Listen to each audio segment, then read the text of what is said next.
Hello and welcome to our Global Forecasting webinar. My name is Maria Malwenda and I'm the digital series producer and host for today's webinar. As always, I'd like to start saying a big thank you to our sponsors, Clean Horizon, EDF, and NEC. Of course, this is part of a bigger series organized by Solar Media. You might know us from our online publications such as PV Tech, Energy Storage News, and Current News.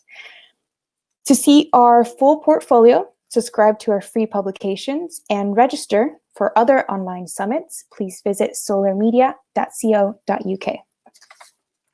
Before we get started, I just want to go over 2 housekeeping notes. Don't forget to log into the Meet Me Zone this week. This is the best place to access other participants, meet new partners, and future suppliers. During this session, you will see a screen on your right with a questions tab. This is where you can submit questions to our speaker, which will be answered at the very end of the webinar. And now I'd like to welcome our speaker, Alex Eller, who is speaking today on the global forecasting. Welcome, Alex. All right, great. Thanks, Maria.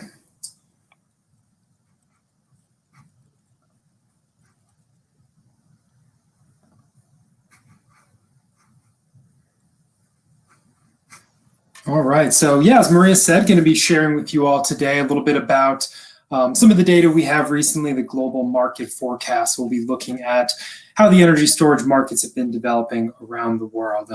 First off, I want to thank you all for joining me today and for the Solar Media team for having me. Very happy to be with you all. And like Maria said as well, please feel free to send in any questions you have in the chat box. We'll be leaving some time at the end here to go through and make sure we address any of those. And there's really 4 kind of key items I want to go over with you all today. So first off, we'll be starting with a look at our global market forecast. So like I said, some of the data we have on how we expect to see the energy storage markets growing around the world. We'll then take a look at some of the key policies and the other factors that we see driving this market that's really helping to enable these forecasts that we expect. We'll then take a look at the price forecast for energy storage technologies, of course, a very important factor in how we've seen the market grow so far. And then finally, we'll be looking at what I think are some very notable new projects around the world, and specifically some ones that really highlight the growth we're seeing in this market and the way that the industry is starting to take shape. And starting off here with our global market forecasts. So the first slide I have here, this is showing our forecast for utility scale energy storage. So the way we define this is the larger scale storage systems on the transmission and distribution grid. So really systems that are connected in front of the utility meter. So currently the utility scale segment of the market is the largest globally. We've seen very, very rapid growth and new projects really all over the world in this segment. However, despite that growth, we see that the activity in new projects really remains pretty concentrated in a small number of countries. So while we do have a lot of projects popping up in a lot of emerging markets, really the bulk of the new capacity coming online is concentrated in a few select countries. And so you see this chart here on the right. These are our forecasts for 2019 through 2028, so a 10-year period. And I will note that we developed these forecasts at the end of last year. We're currently in the process of developing our new forecasts that will be for 2020 and beyond. We're, of course, monitoring the situation with the COVID-19 pandemic, and we'll be taking that into account. But really, want to see how that plays out continually over the next few weeks as we're preparing to publish those forecasts. Just a few notes on some of the disruptions we have seen. So we do expect somewhat of a decrease, somewhere in the range of 10 to 20% in the 2020 deployments relative to what we had forecasted last year. However, overall, when we look out at the 10-year forecast, there's still very, very strong market growth expected. So overall, we don't expect a major decrease in that 10-year market size. However, we do expect to see a lot of projects that were planned for commissioning this year be shifted into next year and potentially some into the year following as well. Next here, I have some of our forecasts for distributed energy storage. So these are the behind the meter systems, whether those are commercial industrial buildings, residential, and also remote and off-grid systems. And as you can see in this chart here, again, we're looking at the 2019 to 2028 10-year forecasts. This segment of the market is not expected to grow as rapidly as the utility scale side in the near term.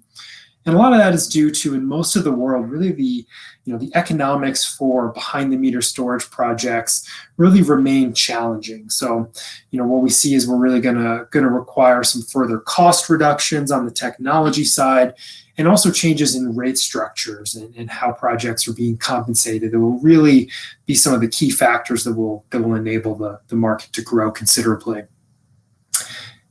And as we've seen a lot of growth in this market over the last few years, again, it very much remains concentrated in a relatively small number of countries. And particularly for this market, those are in Western Europe, in North America, and then also in East Asia and Australia.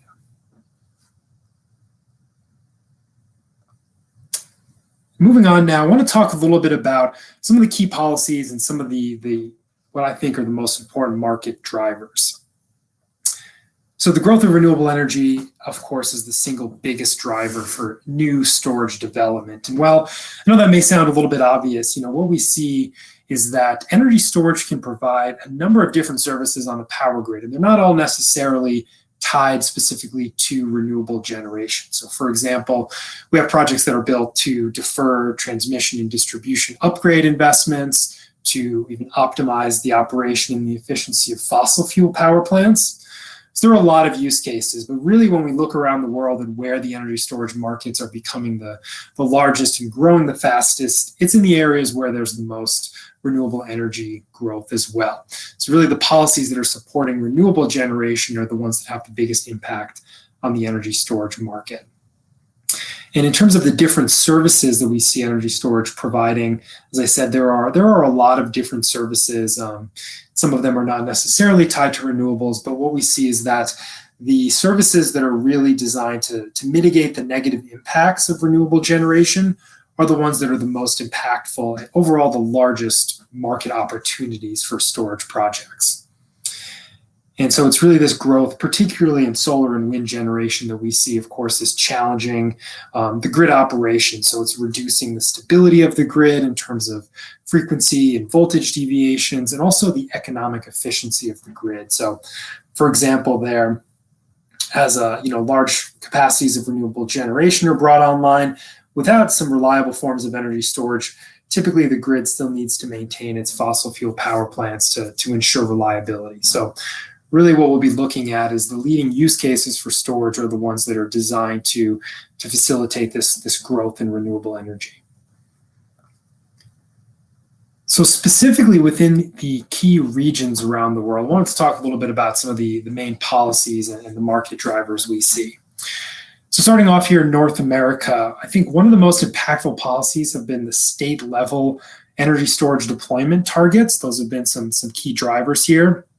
And really what those do, again, passed at the state level, is requiring utilities to procure energy storage, whether that's developing storage projects they own themselves or procuring services from systems that are owned by third parties.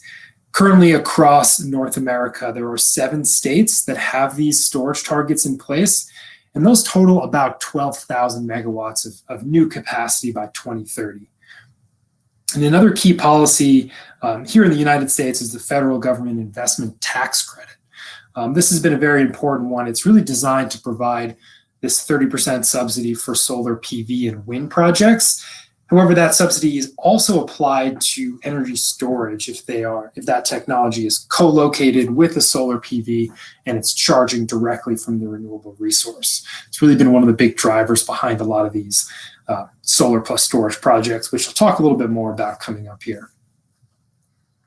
Moving over to Europe, so a lot of the utility scale, the larger scale storage market in Europe is being led by grid stability projects. So those that are providing ancillary services, including frequency response or the primary control reserve service in Europe.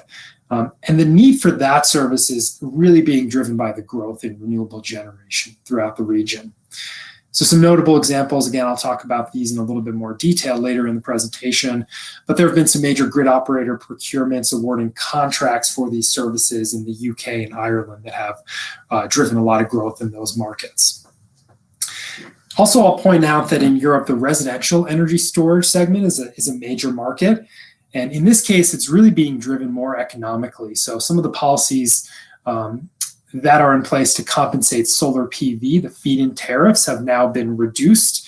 So in a lot of markets, customers are now incentivized to store energy on site because they're no longer being paid the same rate for exporting energy to the grid. So those changes, combined with some subsidies in Germany and Italy, have been really some of the key drivers of growth in Europe. In the Asia Pacific, we see that Australia has become one of the leading markets for utility scale storage. And again, the demand for storage is really driven by the very, very rapid growth we've seen in renewable generation and some of the ambitious renewable generation targets they have in that country. So large amounts of new solar and wind are being built in Australia, and oftentimes in some of the more remote regions in the country.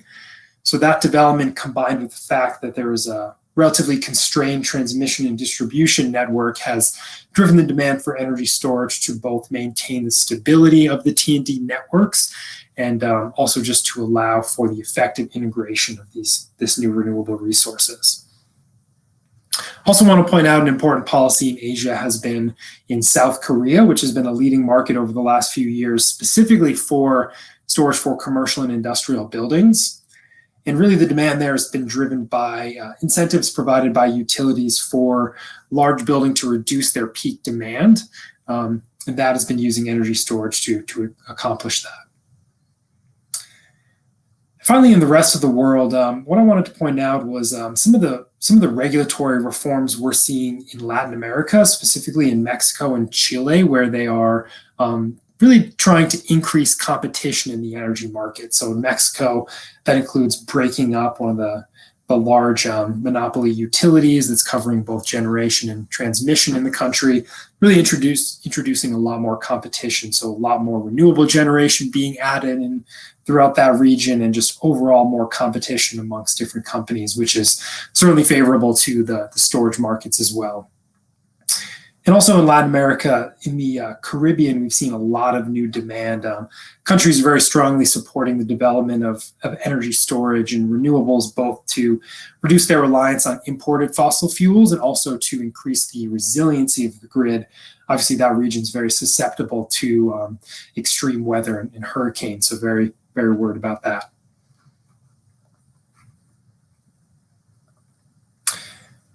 And moving on now to the storage technology price forecasts.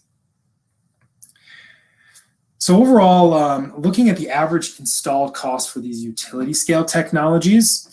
So as I know, there's been a lot of discussion around this, in the digital series so far this week. We've seen that lithium-ion batteries have really become the leading choice for new energy storage projects. There are a lot of other technologies, however, that are still being deployed and that are very competitive on upfront costs. However, there are some other challenges and other factors that kind of limit the deployment of those technologies. So this chart here, this is illustrating the average total installed cost on a $1 per kilowatt hour basis for some of these leading technologies. And this is really comparing technologies that are designed to provide more of the energy services or that longer duration bulk storage. So in this market, one of the key assumptions to understand when comparing costs is the discharge duration. And so I wanted to include those assumptions we have here because, of course, the differences in discharge duration have a large impact on what the overall cost of a project is going to be, and particularly when it's viewed on a dollars per kilowatt hour basis. So in this chart, we are assuming a 4-hour duration for flow batteries, advanced lead acid, and lithium ion. Then looking at an 8-hour duration for compressed air, about 6 hours for the sodium sulfur NAS battery, and finally a 10-hour duration for pumped hydro projects. And I wanted to include this next slide here on this chart to really highlight some of the differences we see in the impact of duration. So the discharge duration is really determined for a project by the application and the services that it's going to be providing. And So as you can see in this chart here, there's really a major difference in the total cost of a project depending on that discharge duration. And what we see across the market is that there's often a very wide array of reported prices, and a lot of that's due to the fact that they're comparing different project sizes and, more importantly, different discharge durations. So it's important to look at projects in terms of those specifications to make sure you're kind of doing an, apples to apples comparison between different technologies and different projects. So in this chart, we're showing the average installed cost for lithium-ion utility scale storage systems. This is looking at a 20 megawatt system, but based on 3 different durations, so different total megawatt hour capacities. What you can see here is obviously the longer duration, the more megawatt hours a project has, it's obviously going to have much higher costs associated with that. And we see that the longer duration project, so this 80 megawatt hour system, has the largest decrease overall in project costs. And this next slide is going to highlight a little bit more detail on sort of why that is. So the data I present here, this actually comes from a report we recently published looking at pricing trends in the energy storage market. And one of the main focuses of that report was providing very detailed component level price forecasts for storage systems around the world over a 10-year period. So these charts here, these illustrate the breakdown of a utility scale lithium-ion storage project by the individual components. You can see we're looking at 7 individual components for these projects. And this is comparing the total installed cost by component in 2020 versus how that breakdown looks in 2029. And so again, this is looking at a sample project that is a 4-hour duration. So it's a 20 megawatt, 80 megawatt hour system.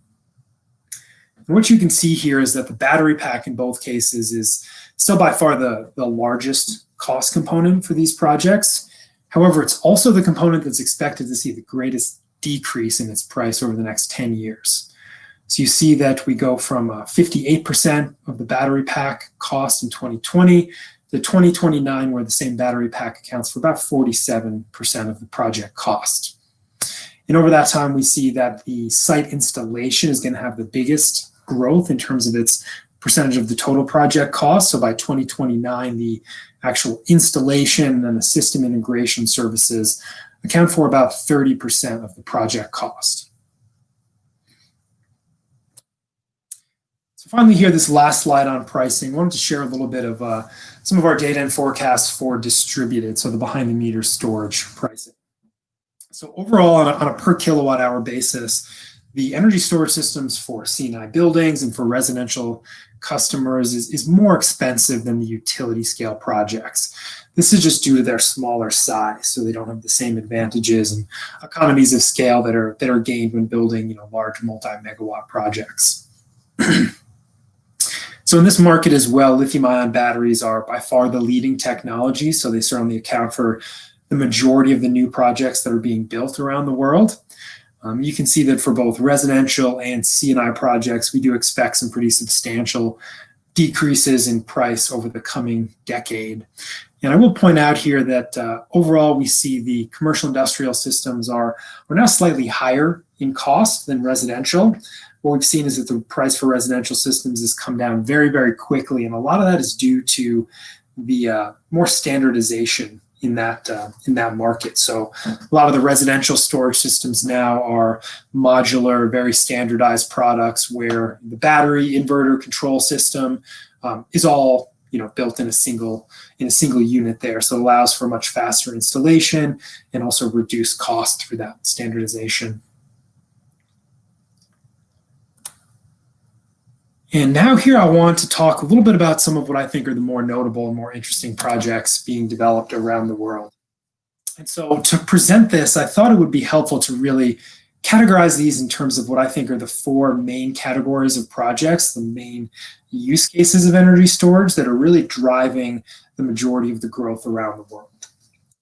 So the first one is solar plus storage projects. So this has been a very, very fast growing application, certainly something that's generating increasing interest around the world. So these are typically co-located projects where energy storage is built alongside solar PV.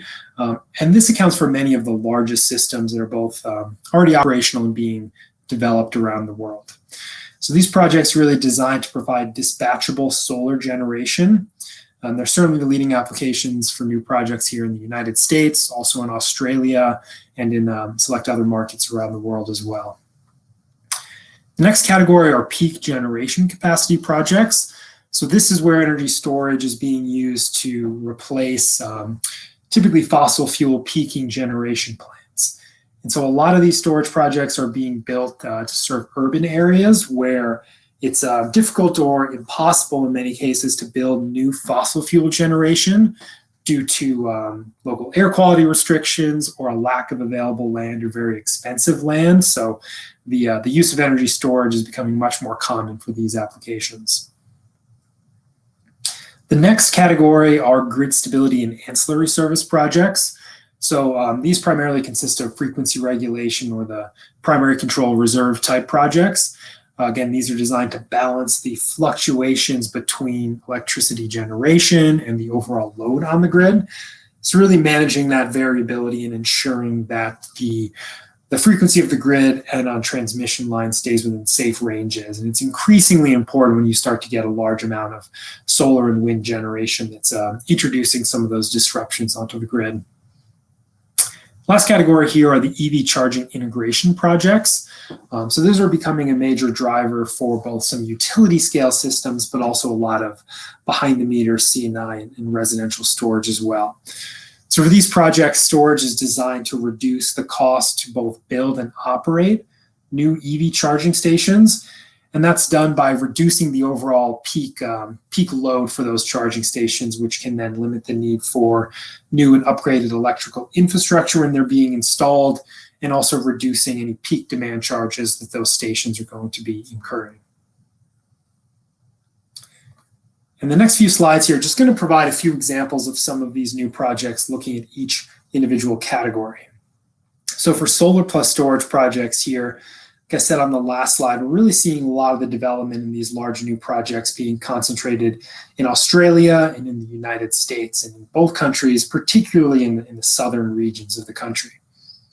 So South Australia is certainly a very strong market for these new projects, and one of the leading developers we see there is EPS Energy. They have two large projects currently being developed, with a larger one including a 250 megawatt and 1,000 megawatt hour storage component. And again, in the US, we've seen, particularly in the western and southwestern part of the country, very, very rapid growth and very large scale new solar plus storage projects. So a notable one here, I think, is the announcement last year from the utility NV Energy in Nevada, announced the development of 3 very large solar plus storage projects at very low power purchase agreement rates. This also includes the country's largest that's being developed. This is the Gemini plant. It was actually just approved by federal regulators this week. That's a 690 megawatt solar PV project, and it includes a 380 megawatt and about 1,500 megawatt hour storage component. So again, increasingly large projects in this side.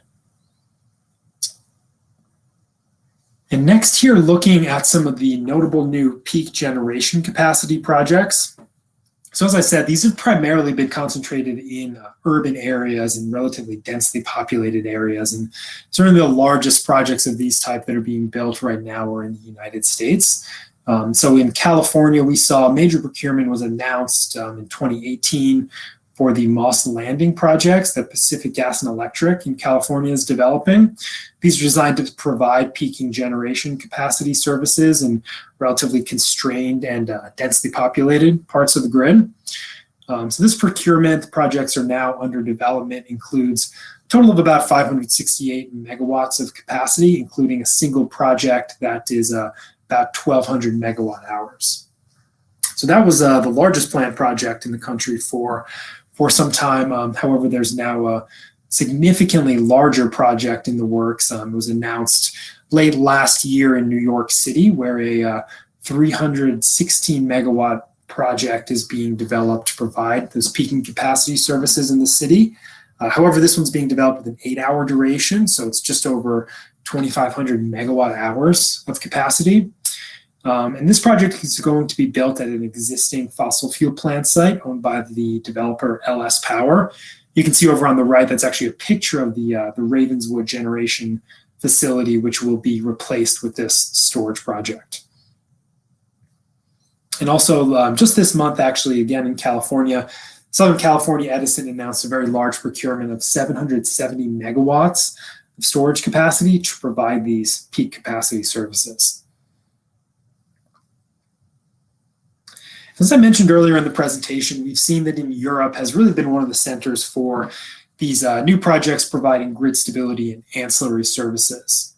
So again, these services are becoming increasingly important as more and more solar and wind generations being brought onto the grid. So a good example of this, the National Grid in the UK awarded contracts to procure 200 megawatts of storage project capacity to provide this enhanced frequency response service. That's a service that's really designed for energy storage. It's very, very fast response, high power service. And so those projects were brought online between 2017 and 2018. And then we saw just last year, a similar project was announced, similar program was announced in Ireland, somewhat smaller. So 3 projects were awarded a total of 110 megawatts of capacity. And while this is a relatively small procurement initially, what we see in a lot of markets is that these kind of grid stability projects are often the first applications that new storage systems will provide. So we think these are really critical to stimulating growth in any given country's market. So to highlight that, I'll point out, so actually just last month, Solar Media reported that the pipeline of battery storage projects in Ireland has now reached 2.5 gigawatts. So certainly a lot of activity and development in that country. And so finally here, looking at some of the notable new EV charging integration projects. So this has been a rapidly growing application we've seen is driving a lot of interest in storage, both on the utility side and also for behind the meter projects, really in countries where the EV adoption has accelerated very rapidly. We've seen the majority of these new projects being developed in Europe. So just to highlight this, one of the large projects I've seen recently was announced last month by Tesla, the battery system provider. They're going to be building a 2 megawatt hour storage system to support a large EV charging station in Germany. And in this case, the system will actually be integrated with both solar PV and wind generation on site to reduce the cost for charging at the station, and also be able to increase the speed and the rate at which those vehicles can charge there without requiring significant infrastructure upgrades. We've seen a number of other EV charging integration projects. Tesla, who have one of the stations pictured here on this slide, they have announced some major plans to add energy storage and solar to a lot of their new charging stations that are being developed. And so that wraps up the slides I have here to share. I hope this has been helpful for everyone today. You can see my contact information on this slide here, so please feel free to reach out if there are any further questions. But I believe we have a few more minutes here, so go ahead and take a few questions that we've got. Looks like we've got quite a few that have come in here.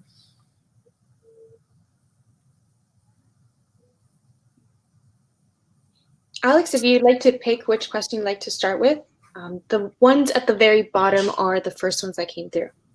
Sure, yeah, so looking at a few of those. So we had one question come in specifically on our forecast for the market in Africa. I think that's an interesting one. So the question here was why the forecast was very little, and there was very little growth pictured in Africa. And actually what we see is that the African region is one of the fastest growing in our forecasts, and that's really because it's starting from a very small capacity of what we think is going to be built this year. So while there is pretty rapid growth expected, overall it's a much smaller market, at least for the next 10 years, than what we see in the rest of the region. So when that graph gets put together, because of the scale we're looking at and how much we expect to be built in North America and Europe and Asia Pacific, the African component of those forecasts is relatively small. However, despite that, there's actually pretty rapid growth expected. And we have a few questions that came in as well on some of our forecasts for the Asia Pacific market. So this is, I think, is an interesting one where, again, a lot of the growth is concentrated in a relatively small number of countries. So one of the questions here was if we could break down which countries are the main markets. So certainly for the utility scale side, we see the most development taking place in Australia. I mentioned a few of those very large solar plus storage projects. Some of those transmission optimization projects as well are strong growth markets we see. And also in Australia, there's a very strong residential storage market. So that's certainly a component of the forecast as well. Then the other leading countries I would point out would be very much concentrated in East Asia. So definitely Japan, South Korea, and China are the leading markets right now. We've seen a lot of development in South Korea over the last few years. That has slowed down a little bit. A lot of grid stability projects were built, but some slowdown in the market there. Now there have also been some fires and safety issues in that country that have put a bit of a freeze on some new development. And then with China, we have it's certainly an interesting market. There's a couple other questions here specifically on that. So within China, there has been a lot of interest from the central government there in supporting energy storage. They certainly doing a lot to support new manufacturing. So China is certainly the center of lithium-ion battery manufacturing. So a lot of growth there, a lot of growth in the domestic market as well. Thus far, we've seen the majority of projects have been for these kind of grid stability and ancillary services. However, there has been a lot of new development in both the commercial and industrial building side and in some solar plus storage projects as well. But overall, there's yet to be the kind of development we've seen in the kind of diversity of the market in, say, the United States, in Western Europe, and in Australia. But we are projecting some pretty rapid growth in China, and it is expected to be one of the largest markets in the world over the next couple of years.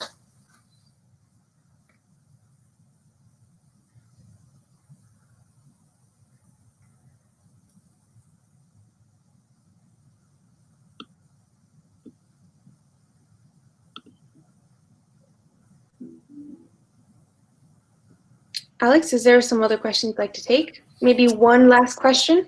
Sure, yeah. So there's one more here that I'll take here. It's what are some of the advantages of co-locating solar with storage? And so one of the main ones is utilizing, as the question notes here, the existing interconnection. So really overall, the ability to co-locate those two technologies in a single project reduces the cost very substantially for storage. So when we look at the cost of, a battery system that's built as part of a combined solar plus storage plan, battery portion alone is significantly less expensive than a standalone storage system. And so the advantages there are both utilizing that interconnection. You're also sharing the land. A lot of the labor resources are shared as well. So there are costs certainly reduced for those integration installation services. And another factor there as well is that a lot of the new solar and storage projects are DC coupled. So essentially there's one centralized inverter, or sometimes it's distributed, but essentially one inverter for solar and for the storage component. So by sharing that inverter, you save some costs versus having inverters, power conversion for both solar and for both storage. So that's one of the other cost savings as well. Great. Thank you very much, Alex. It was fantastic global market update. I will remind everyone that's online now that this is the last session of the day. We will be starting up tomorrow at 9 a.m. Eastern Standard Time and 2 p.m. British Summer Time with our Storage in Urban Environments panel. So thank you again, Alex, for your insights, and we'll see you again all tomorrow. All right. Thank you. Thanks, everyone. Thank you, Alex.